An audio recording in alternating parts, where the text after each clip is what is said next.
Di hadapan kita ini terdapat 12 ruang kasir atau kasir derij yang beroperasi sejak zaman The Javas Bank yang beroperasi pada tahun 1953 sampai 1975. Di awal berdirinya Bank Indonesia, kasir itu berasal dari etnis Cina. Terus kegiatan ruang kasir itu dibagi dalam dua bagian. Yang pertama itu penerimaan dan pembayaran setoran.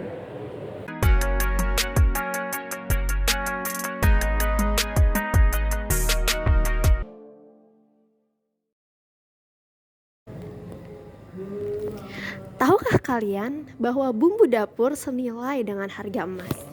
Rempah-rempah Nusantara sudah populer sejak ribuan tahun silam. Dari Asia Barat, pedagang Arab menyalurkan komoditas ini hingga ke Venesia, dan dari sanalah dijual ke seluruh Eropa dengan harga setinggi emas. Maraknya perdagangan di Asia kelak melahirkan cikal bakal perbankan di Nusantara. Berbagai maskapai dagang Belanda berdiri setelah kepulangan Cornelis de Houtman. Persaingan ini membuat pasokan rempah melonjak tetapi menurunkan harganya. Pada 1602, semua maskapai disatukan ke dalam Verenigde Oost-Indische Compagnie, Persekutuan Dagang Hindia Timur, dipimpin oleh Heren 17. Pada 1603, armada pertama VOC berlayar dengan dua tujuan: membuka perdagangan di Nusantara dan menghancurkan dominasi Portugis. Tujuan yang kedua gagal. VOC lalu memutuskan membangun kekuatan di Asia di bawah seorang gubernur jenderal.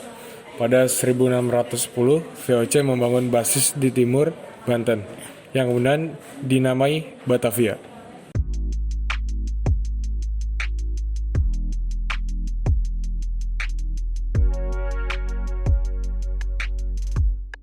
Logo Bank Indonesia berakar pada logo The Javas Bank dan telah mengalami proses metamorfosa yang panjang serta berliku. Dari tahun 1953 sampai 2005, logo Bank Indonesia sudah mengalami 7 kali perubahan. Di awal berdirinya, logo Bank Indonesia mengadaptasi logo The Javas Bank dengan mengubah huruf J menjadi huruf I tanpa mengubah unsur lainnya.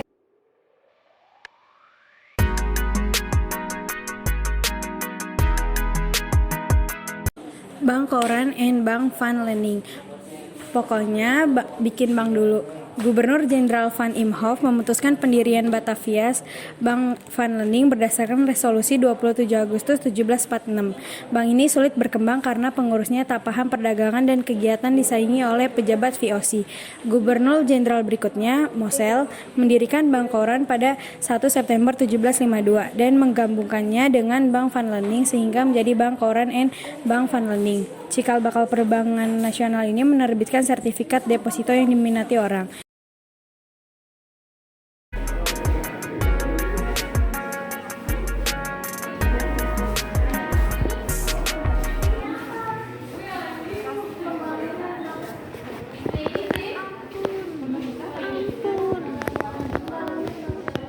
Cara mengatasi pemberontakan mencetak uang. Hampir separuh pengeluaran pemerintah pada 1958 dipakai memulihkan keamanan dalam negeri.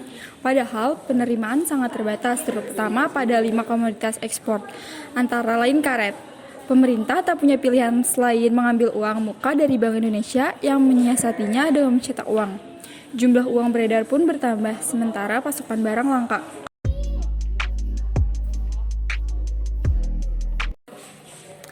Bank tunggal dibubarkan dan bank-bank pemerintah diberdayakan sebagai agen pembangunan dan lembaga intermediasi. Pembiayaan negara tak lagi disokong oleh sumber-sumber penimbul inflasi. Dana masyarakat digalang antara lain dengan program deposito berjangka dengan suku bunga tinggi sekitar tahun 1968 dan tabungan berhadiah sekitar 1969. Keduanya kemudian diganti dengan program Tabanas dan Taska pada 20 Agustus 1971.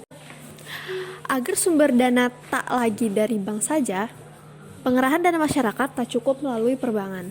BI mengambil inisiatif mengaktifkan kembali pasar modal yang berujung pada pembentukan Badan Pelaksanaan Pasar Modal atau BAPEPAM oleh pemerintah pada 27 Desember tahun 1976.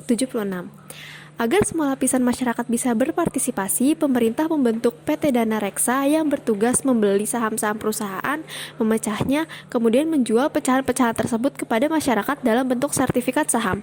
Pada 10 Agustus tahun 1977, pasar modal resmi aktif kembali. Berbagai fasilitas perpajakan ditawarkan guna menggairahkan pasar modal, seperti keringanan pajak perseroan bagi perusahaan yang go public. 1985, pembayaran untuk jual beli surat berharga pasar uang dapat dilakukan melalui clearing yang diselenggarakan oleh BI. Lembaga keuangan bukan bank diberi kesempatan ikut clearing.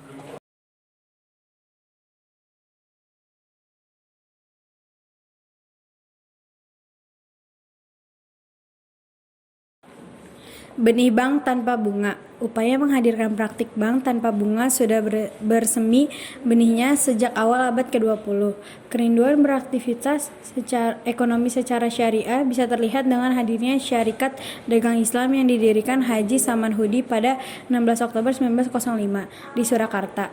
Beragam pandangan mengenai ekonomi dan keuangan syariah selanjutnya muncul dari ulama, sarjana, dan ormas Islam. NU membahas hukum bunga secara khusus pada Muktamar 1927, 1937, 1939, dan 1971, dan Konferensi Besar NU 1957 memutuskan bahwa bunga gadai, bunga bank dan deposito, serta bunga koperasi adalah haram. Sementara itu, Muhammadiyah memutuskan sistem riba haram pada Muktamar. Pertama di sini ada contoh duit, tabungan numismatik. Yang pertama ada masa Hindu-Buddha abad 4 sampai abad 15. Yang kedua masa kerajaan Islam abad 13 sampai abad 16. Yang ketiga ada masa perdagangan 1512 sampai 1799. Yang selanjutnya ada masa Hindia Belanda 1800 sampai 1942. Selanjutnya lagi ada masa pendudukan Jepang 1942 sampai 1945. Contohnya itu ada 100 rupiah.